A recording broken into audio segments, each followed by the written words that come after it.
il est 9h08, vous êtes toujours au bon endroit pour suivre l'actualité financière et économique. Et vous le voyez, Daniel Cohen de Lara nous a rejoint. Bonjour Daniel. Pour les Market Movers. Est-ce que vous m'entendez ? Je vous entends. C'est parfait pour les Market Movers. Donc vous êtes, on va le rappeler, associé chez Next Momentum. Et on va commencer par une première valeur, à savoir Legrand. La valeur de l'équipementier électrique fait bonne figure dans un contexte de marché du bâtiment pourtant sinistré, on le sait. Et depuis un an, les cours ont pris une belle progression avec une montée de plus de 18% sur cette période. Eh bien, c'est un bon résumé économique, Roselyne.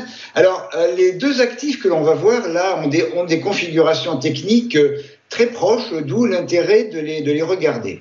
Alors, le Grand a évolué depuis des mois avant cet été à l'intérieur d'un espèce de range entre 90 et 100 euros. Et puis après la baisse de fin juillet début août que l'on a eu sur le gros des marchés actions avec les craintes de récession américaine, une impulsion a démarré début août sur la zone des 90 euros et on développe depuis une tendance haussière qui est tout à fait un schéma d'école de la théorie de Dow, à savoir des plus hauts de plus en plus hauts et des plus bas de plus en plus bas. On a peut-être touché un nouveau plus bas très récemment, à la fin de la semaine dernière, sur la zone justement des 100 euros. Et j'ai rajouté les bandes de Bollinger parce que dans ces situations, elles nous sont d'un très grand secours pour anticiper la suite. Alors, les bandes de Bollinger sont actuellement en train de se refermer, ce qui veut dire qu'on a une réduction de la volatilité. Et dans ces cas-là, eh bien, on sait que on regarde tout particulièrement la moyenne mobile 20 périodes, sachant que, eh bien, si la moyenne mobile 20 périodes n'est pas franchie, eh bien, ça veut dire que le schéma baissier a plus de chances de se mettre en place. Si on arrive à refranchir la moyenne mobile 20 périodes, qui est dessinée entre les bandes, eh bien, c'est un espoir accru de reprise d'un nouveau schéma, d'une nouvelle impulsion haussière. Par ailleurs, j'ai mis les retracements de Fibonacci sur la dernière impulsion, le dernier rallye qui a commencé début septembre jusqu'au sommet à 107,35 € et on voit qu'on est sur le retracement 61,8 et j'ai également en vert la moyenne mobile exponentielle 55 périodes. Par ailleurs, on sait que quand on est en phase de fermeture des bandes de Bollinger, dans ce cas-là, les deux bandes sont des supports et des résistances extrêmement puissants.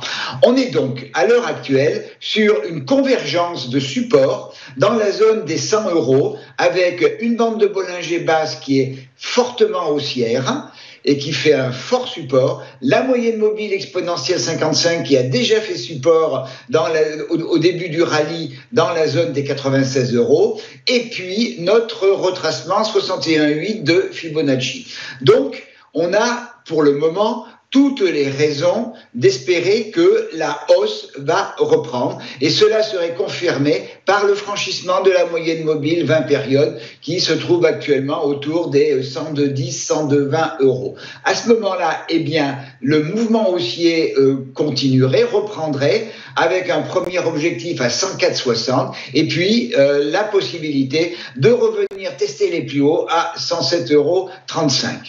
On a compris que cette zone de cluster autour des 100 euros, c'est vraiment la ligne de partage des eaux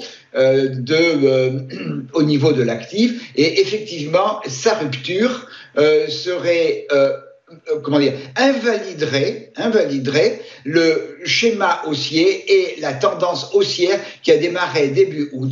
Mais pour cela, il faudrait que la bande de Bollinger basse se retourne. Donc, on peut tout à fait envisager que si, effectivement, la pression baissière venait à baisser, il faudrait quand même un certain temps pour que cette bande soit retournée. Donc, si on a un schéma qui virerait au baissier, il ne va pas virer disparaîtrait du jour au lendemain. Et on va avoir quelques jours pendant lesquels il y aura une bagarre dans cette zone des 100 euros. Et après, on reviendrait sur la zone des 95-96 euros, puis 95-96, excusez-moi, oui, tout à fait, puis 92 euros. Donc, j'ai une vision sur le grand qui est une vision plutôt positive maintenant. Je m'inquiéterais du fait qu'on n'arrive pas à s'extirper de la zone des 100 euros, et ce qui commencerait à faire douter le camp acheteur. Et effectivement, si on avait un aplatissement de la bande de Bollinger-Basse et